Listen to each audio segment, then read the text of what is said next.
जय शिवराय मित्रांनो, सर्व विद्यार्थी व पालकांना छत्रपती शिवाजी महाराजांचा गौरवशाली इतिहास समजावा, त्यातून त्यांना प्रेरणा मिळावी आणि आपल्या महाराष्ट्रातील विविध गड किल्ल्यांचं माहिती त्या सर्वांपर्यंत व्यवस्थित पोहोचावी, यासाठी आपण आपल्या यूट्यूब चॅनेलवर एक नवीन उपक्रम राबवत आहोत. या उपक्रमामध्ये आम्ही विविध गड किल्ल्यांना भेट देणार आहोत, तिथला इतिहास जाणून घेणार आहोत आणि महाराजांच्या तेथील वैभवशाली गौरवशाली आठवणी आम्ही तुमच्यापर्यंत पोहोचवण्याचा प्रयत्न करणार आहोत. सोबतच माहिती व्यवस्थित आणि योग्य पोहोचावी यासाठी जिथं शक्य आहे तिथं लोकल गाईड्स यांचा आम्ही विचार घेणार आहोत आणि त्यांना प्रत्यक्षात त्यांना माहिती देताना तुमच्यापर्यंत पोहोचवण्याचा प्रयत्न करणार आहोत. तरी देखील काही चुका त्रुटी राहिल्यास आम्ही तुमचे क्षमाप्राप्ती आहोत, कारण त्याच्या मागे उद्देश एकच आहे. महाराजांचा गौरवशाली इतिहास महाराष्ट्रातल्या कानाकोपऱ्यात पोहोचावा, प्रत्येक विद्यार्थ्याने प्रत्येक व्यक्तीने तो इतिहास समजून घ्यावा, आपल्या गड किल्ल्यांचं गौरव त्यावेळचा त्यांचा ऐतिहासिक वारसा हे जोपर्यंत आपल्या प्रत्येक मुलापर्यंत पोहोचत नाही. आज आपण बघतोय ट्रिप आहे, कुठं जातात, समुद्रकिनारी जातात, वेगवेगळ्या ठिकाणी जातात, पण माझं एक नेहमी म्हणणं राहिलेलं आहे की महाराष्ट्रात जन्म घेतलेल्या प्रत्येक विद्यार्थ्याने प्रत्येक मुलाने महाराजांचा प्रत्येक किल्ला आयुष्यात एकदा तरी भेट दिलेला पाहिजे. प्रत्येक किल्ल्यावर आपलं पाऊल लागलं पाहिजे. महाराजांचा जिथं सहवास राहिलेला आहे, जिथं त्यांचा पदस्पर्श झालेला आहे, जिथं त्यांचा म्हणजे ते तिथं वावरलेले आहे, अशा ठिकाणाची हवा देखील शौर्याची गाथा सांगत असते आणि ते प्रत्येक मुलापर्यंत पोहोचावं यासाठीचा हा एक प्रामाणिक प्रयत्न आहे. यूट्यूबवर ज्यावेळी आपण वेगवेगळे व्हिडिओज बघत असो त्यावेळी किल्ला दिसला म्हणून ते व्हिडिओ बघतील, त्या किल्ल्याच्या शौर्यगाथा ऐकतील, त्या किल्ल्याचं महत्त्व ऐकतील आणि त्यानंतर ज्यावेळी ते किल्ल्यावर भेट द्यायची त्यांची उत्सुकता वाढेल आणि काही न जाणारे किंवा विचारही न केलेले लोक ज्यावेळी या किल्ल्यांवर भेट देतील त्यावेळी नक्कीच त्यांच्या विचारात बदल होईल आणि पुन्हा ते महाराजांनी विचार केलेल्या स्वराज्यासारखे तिथं राहणाऱ्या लोकांसारखे वागायला सुरू करतील. आणि म्हणजे केले एक जरी असा मावळा माझ्या हातून घडला तरी देखील माझ्या आयुष्याचं सार्थक झालेलं मी समजेन. आणि म्हणून हा उपक्रम आम्ही राबवतोय, ज्याच्यामध्ये महाराजांच्या जवळपास सर्व किल्ल्यांची थोड्या थोड्या दिवसांनी आम्ही माहिती तुमच्यापर्यंत व्हिडिओ यूट्यूब चॅनल तर्फे पोहोचवणार आहोत. तर आज आम्ही सुरुवात करत आहोत त्या पवित्र आणि ऐतिहासिक प्रवासाची, आणि त्या प्रवासातील पहिला किल्ला आहे तो म्हणजे जिथे छत्रपती शिवाजी महाराजांचा, महाराष्ट्राचे आराध्य दैवत, हिंदवी स्वराज्याचे संस्थापक छत्रपती शिवाजी महाराजांचा जन्म झाला तो शिवनेरी किल्ला. तर चला मग भेट देऊया पावनभूमीला, शिवनेरी किल्ला, जिथे जन्म झाला एक युगाचा. तर लक्ष द्या, आपण सर्वप्रथम किल्ल्याचे पॉईंट माहिती जी आहे ती सर्व ऐकत आलेलो आहोत. सगळ्या पॉईंटची तुम्हाला माहिती पण सांगितली मी. प्रत्येक पॉईंटला सेमी सर्कल करून तुम्हाला ते पॉईंट कोणी बांधला, कधी बांधला, त्याचा उपयोग काय याची सर्व माहिती सांगितली. तर आता आपण किल्ल्याचा इतिहास जाणून घेऊया. तर जुन्नर ही राजधानी पूर्वी शक राजाची होती. शक राजाच्या कालखंडामध्ये ह्या किल्ल्याच्या चारही साईड लेण्या कोरल्यात. तुम्ही येताना बघितलं असेल गाडीमधनं किल्ल्याला असे होल दिसले असेल पण तुम्हाला. तर ते काही यादवकालीन लेण्या, काही सातवाहनकालीन लेण्या, काही बौद्धकालीन लेण्या आहेत. आणि त्यांच्यानंतर 965 साली हा किल्ला सिंधराजा महासामंत आदित्यवर्मन यांनी बांधण्यास काढला. किल्ला बांधत असताना त्यांना बांधकाम करण्यासाठी दगड कमी पडू लागला, म्हणून त्यांनी किल्ल्यावर जागोजागी दगडाच्या खाणी खोदायला सुरुवात केली. खाणी खोदत असताना काही ठिकाणी पाणी लागलं, म्हणून त्याला चौकोनी आकार देऊन नाव दिले गंगा जमुना कुंड, बदामी टाके, कमानी टाके, अशी टोटल किल्ल्याला 65 कुंड आहेत. त्यामुळे त्यांचे दोन प्रश्न सुटले, पाण्याचा प्रश्न सुटला आणि दगडीचा प्रश्न सुटला. आणि त्यांच्यानंतर 1443 साली इथे बहमनी राजवट आली. त्यानंतर 1485 साली निजामशाही आली आणि ज्यावेळी जुन्नर ही राजधानी निजामशाहीची होती त्यावेळेस त्यांनी इथे किल्ल्यावरती अंबरखाना बोर्ड, गंगा जमुना कुंड, किल्ल्याची तटबंदी हे असं निजामशाहीच्या कालखंडामध्ये झालं. जेव्हा जुन्नर ही राजधानी निजामशाहीला कारभारासाठी अपुरी पडायला लागली तेव्हा त्यांनी जुन्नर ही राजधानी हलवून अहमदनगरला नेली आणि इथला सांभाळ करण्यासाठी मालोजी भोसले यांना 1595 साली पुणे, सुपे, चाकण आणि शिवनेरी असं जागिरीमध्ये दिलं. आणि ज्यावेळेस मालोजी भोसले जागीरदार बनले तेव्हा त्यांचं लग्न फलटणच्या नाईक निंबाळकरांची मुलगी उमाबाई यांच्याशी लग्न झालं. लग्न झाल्याच्या नंतर त्यांना मुलं होत नव्हती. 14 वर्षाचा काळ निघून गेला आणि अहमदनगरमध्ये राहत असताना तिथं बोरानगर पहाड आहे, शास्त्रीप नावाचा पीर आहे. त्या पिराला बाबाने नवस केला की मला मुलगा होते त्याचं नाव तुझ्या नावावरनं ठेवन. त्यावेळेस त्यांना 2 मुलं झाली आणि त्या मुलांची नावं त्या पिराच्या नावावरनं ठेवण्यात आली, शाजी आणि शरीफजी. आणि त्याच्यानंतर 1-2 वर्षांनी 2 सुलतानांच्या लढाईमध्ये म्हणजे इंदापूर बशीची लढाई झाली. त्या लढाईमध्ये मालोजी भोसले मारले गेले. तेव्हा शहाजीराजे खूप लहान होते आणि निजामशहाला प्रश्न पडला जागीरदारीचा, जागीर द्यायची कोणला. म्हणून त्यांनी जागिरी शहाजीराजांच्या नावाने चालू ठेवली, मोठा मुलगा नात्याने.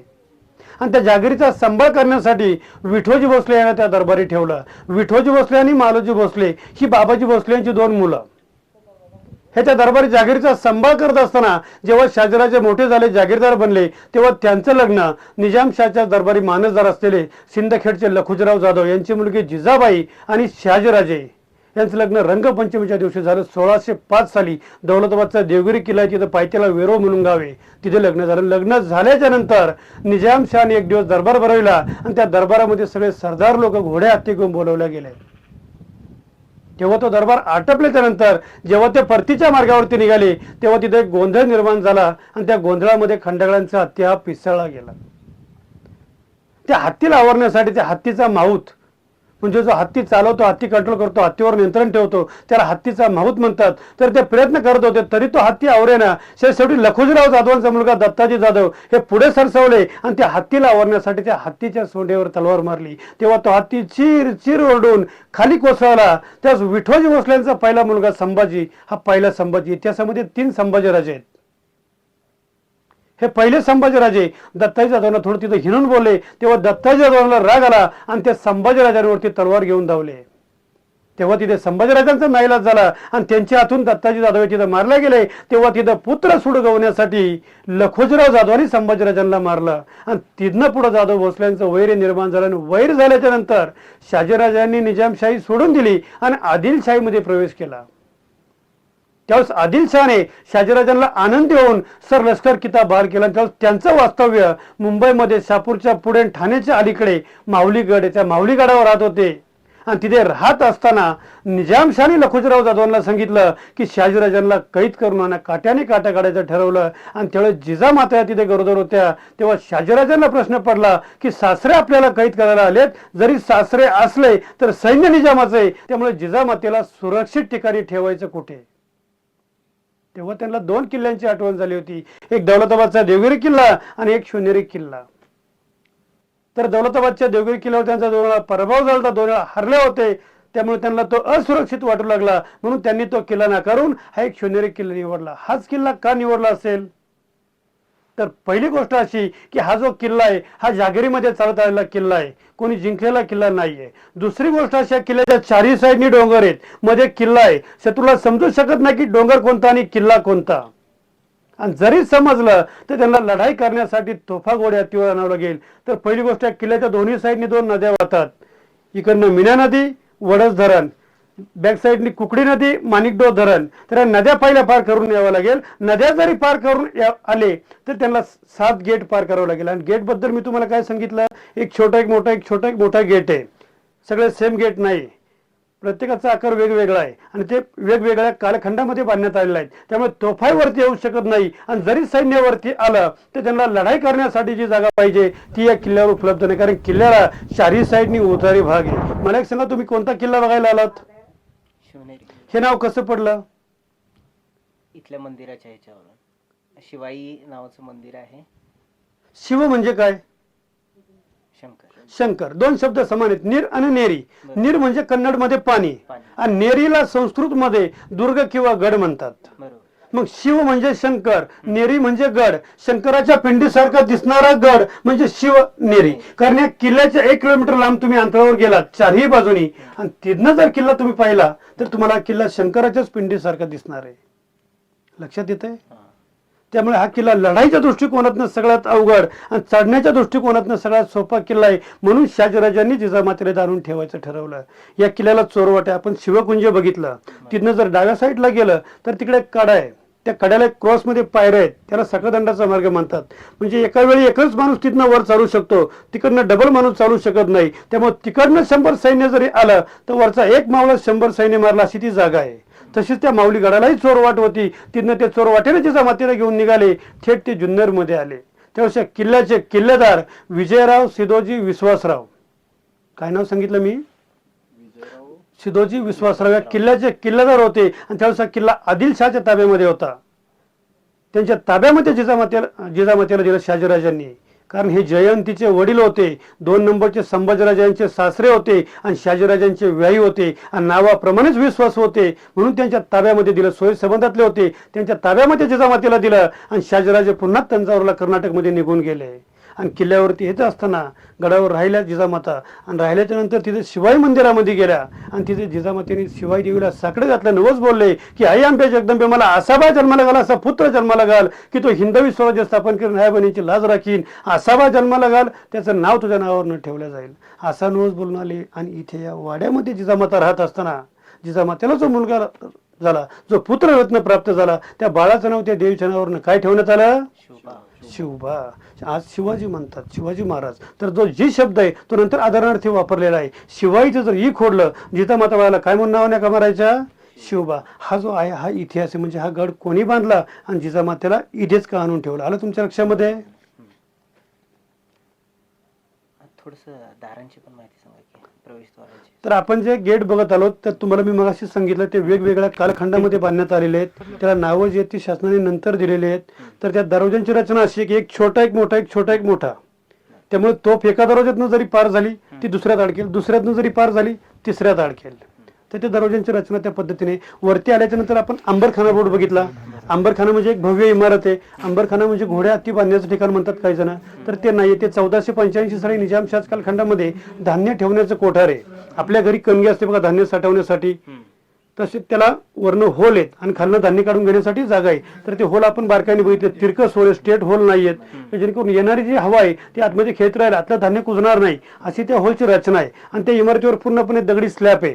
आज आपल्या सेंटीमीटर अवलंबून स्लॅब गळतोय. तो स्लॅब कसा टाकला असेल, काय केला असेल, त्याची आपण कल्पनाही करू शकत नाही. कारण तो पूर्णपणे दगडामध्ये स्लॅब आहे. 2.5 ते 3 फूट जाडीचा स्लॅब आहे. आणि जर त्या इमारतीवर पावसाचं पाणी साठलं तर त्या होल वाटे आतमध्ये जाऊ नये म्हणून त्या प्रत्येक होलच्या जागी असा वरती उंचावट निर्माण केलाय. आणि पावसाळ्यामध्ये त्याच्यावर मातीची भांडी उपडी घालायची, जेणेकरून वर नाही पडणारा जो पाऊस आहे तो आतमध्ये जाणार नाही, आतलं धान्य कुजणार नाही. तिथनं आपण पुढे आलो, आपण गंगा जमुना टँक बघितलं. तर ते 965 साली सिंधराजा महासामंत आदित्यवर्मन यांनी हा गड बांधण्यास काढला होता. आणि गड बांधत असताना त्यांना बांधकाम करण्यासाठी दगड कमी पडू लागला, म्हणून त्यांनी जागजागी दगडाच्या खाणी खोदायला सुरुवात केली. आणि खाणी खोदत असताना काही ठिकाणी पाणी लागलं, म्हणून त्याला चौकोनी देऊन नाव दिले गंगा जमुना कुंड, बदामी टाके, कमानी टाके आपण पाहिली. अशी टोटल किल्ल्याला 65 कुंड आहेत. त्यामुळे त्यांचे 2 प्रश्न सुटले, पाण्याचा प्रश्न सुटला आणि दगडीचा प्रश्न सुटला. त्या कुंडातलं आपण पाणी बघितलं, ते 12ही महिने फ्रीजपेक्षाही थंड आणि मिनरल वॉटरपेक्षा क्लीन पाणी आजही तिथे आपल्याला पाहायला मिळते. त्याची जर उंची बघितली आपण तर आपल्याला ते 5 ते 7 फूट खोल वाटते, पण ऍक्च्युअली त्याची उंची जी आहे ती 15 ते 20 फूट खोल आहे. कारण त्याचं वरचं प्रतिबिंब त्या पाण्यावर पडतं, म्हणून ते आपल्याला उथळ वाटतं. त्याच्या पुढे येऊन आपण शिवकुंज बघितला, जिजामातेचा आणि बाळराजांचा पुतळा बघितला. तो पंचधातूचा पुतळा आहे, ब्रांजचा पुतळा आहे. महाराष्ट्राचे पहिले मुख्यमंत्री यशवंतरावजी चव्हाण यांनी 1960 साली त्या पुतळ्याची स्थापना केली आणि ती इमारत त्याच वेळेस बांधण्यात आली आणि त्याला नाव दिलंय शिवकुंज म्हणून. त्याच्या पुढे आल्याच्या नंतर आपण कमानी मस्जिद बघितली. कमानी मस्जिद म्हणजे 1485 साली निजामशाह कालखंडामध्ये ते नमाज पाडण्याचं ठिकाण आहे. आपण गेल्याच्या नंतर ज्या ठिकाणी आपण ती मस्जिद उभे होतो तिथे खाली कुंड आहे आणि भिंतीच्या मागे एक कुंड बघितलं आपण. तर ते आतलं कुंड जे आहे ते पूर्वी हातारा ठेवण्यासाठी असायचं, का शत्रूला समजू नये नक्की हातारा कोणत्या टाकीमध्ये ठेवलेत.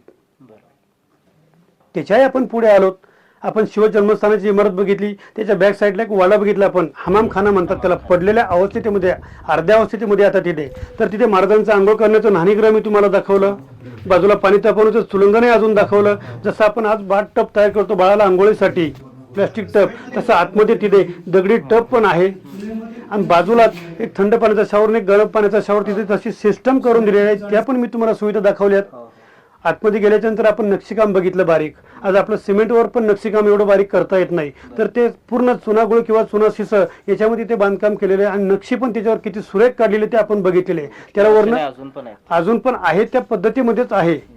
आणि आज आपल्याला 70 वर्षापासून आपलं सिमेंटचं घर राहत नाही, ते चुनागुळ किंवा चुना शिस याच्यामध्ये बांधकाम केलेलं आहे. आणि ते नक्षीकाम पण एकदम सुरेख बघितलंय आपण. त्याला वरनं झरोके ठेवलेले आहेत पहा. तर ते लाईट नव्हती पूर्वी, तर ते उजेड येण्यासाठी झरोके ठेवले. ती महाराजांची आंघोळ करण्याची जागा आहे. त्याच्या पुढे आल्याच्या नंतर आपण शिवजन्मस्थान बघितलं, म्हणजे एक मोठा राजवाडा बघितला.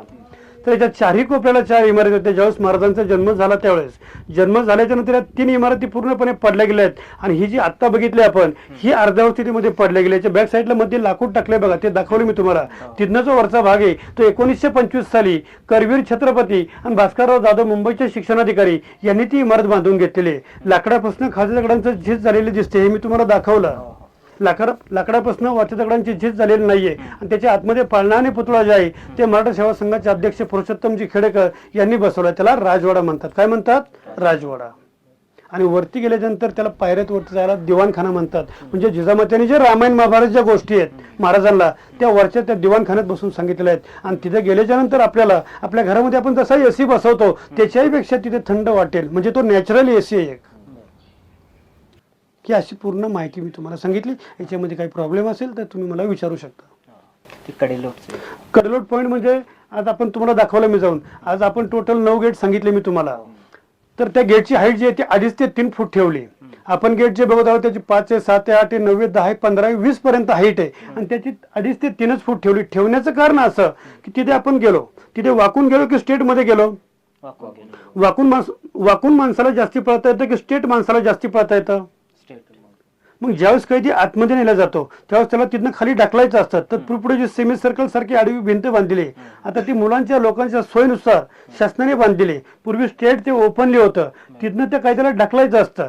तिथनं जर तो निसटला मागे पळायचं जर म्हणलं तर त्याला काय करावं लागेल? वाकून पळावं लागेल. आणि वाकून पळता येत नसल्यामुळं त्याला त्या जागच्या जागी पकडलं जाऊ शकतं. म्हणून त्या गेटची उंची तेवढी ठेवलेली आहे. कडेलोट पॉईंट म्हणजे शिक्षा देण्याचं ठिकाण. समज. हत्ती गेट जो बघितला आपण, हत्ती गेट म्हणजे त्याला पुढे एक आडवी भिंत दिलेली आहे. कारण शत्रूचा जरी हत्ती वरती आला तर तो गेट हत्ती तोडू नये म्हणून त्या दरवाजाची रचना त्या पद्धतीने त्याला नाव दिले हत्ती गेट. पण ऍक्च्युअल भिंत बांधलेली. कारण हत्ती जर जागेवर टॉर्च केलं तर जागेवर टॉर्च करून करून हत्ती घायल होईल. कारण त्या दरवाजाला सुळे लावलेले आहेत. पहा, जर लांबणं येऊन जर हत्तीनं जर डिस्टन्स जर असेल त्याला लांब आणि तिथनं जर येऊन धडक मारली तर एका धडकेमध्ये हत्ती दरवाजा तोडू शकतो. पण त्याचा हळवी भिंत केल्यामुळे त्याला त्या जागच्या जागी गती भेटत नाही. जागेवर टॉर्च करू शकतो, फक्त जागेवर टॉर्च करून करून तो हत्ती घायल होईल, मरून जाईल, पण तो दरवाजा तुटणार नाही. म्हणून त्या गेटला नाव हत्ती गेट दिलेलं आहे. ती मंदिराची रचना पण विशिष्ट प्रकारची आहे. ते जे शिवाई मंदिर आहे एका डोंगराच्या पोटामध्ये किंवा म्हणजे लेणीमध्ये गुहेमध्ये मंदिर आहे. बाहेरचा जो सभा मंडप आहे तो नंतर पेशवेकालीन आहे.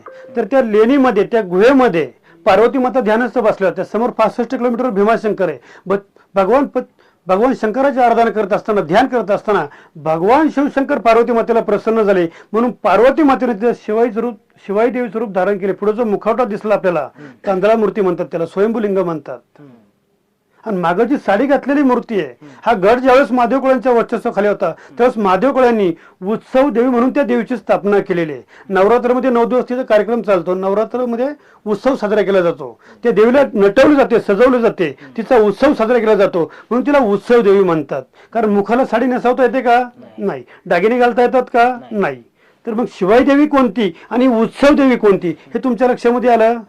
तर ते जे मंदिर लेण्याच्या आतमध्ये त्याचं एक वैशिष्ट्य असं आहे की आपण आतमध्ये घुमटी बघितली बघा, एक छोटं मंदिर बघितलं कळसासारखं. ते जे मंदिर आहे ते एका डोंगराच्या पोटामध्ये, पण त्या लेणीला आकार नव्हता. त्या लेणीला आकार देता देता त्याच्या आतमध्ये एक छोटं मंदिर तयार केले. पण ते कळसापासून खाली उतरत आणलेलं आहे, खालून वर बांधत नेलेलं नाहीये. तर त्या मंदिराचा कळस आणि त्यावरच्या छताचा जर डिस्टन्स पाहिला आपण तर एकच बोटाचं अंतर दिसतंय तिथे. म्हणजे तो कलाकार कसा बसला असेल, काय केलं असेल त्याची आपण कल्पनाही करू शकत नाही.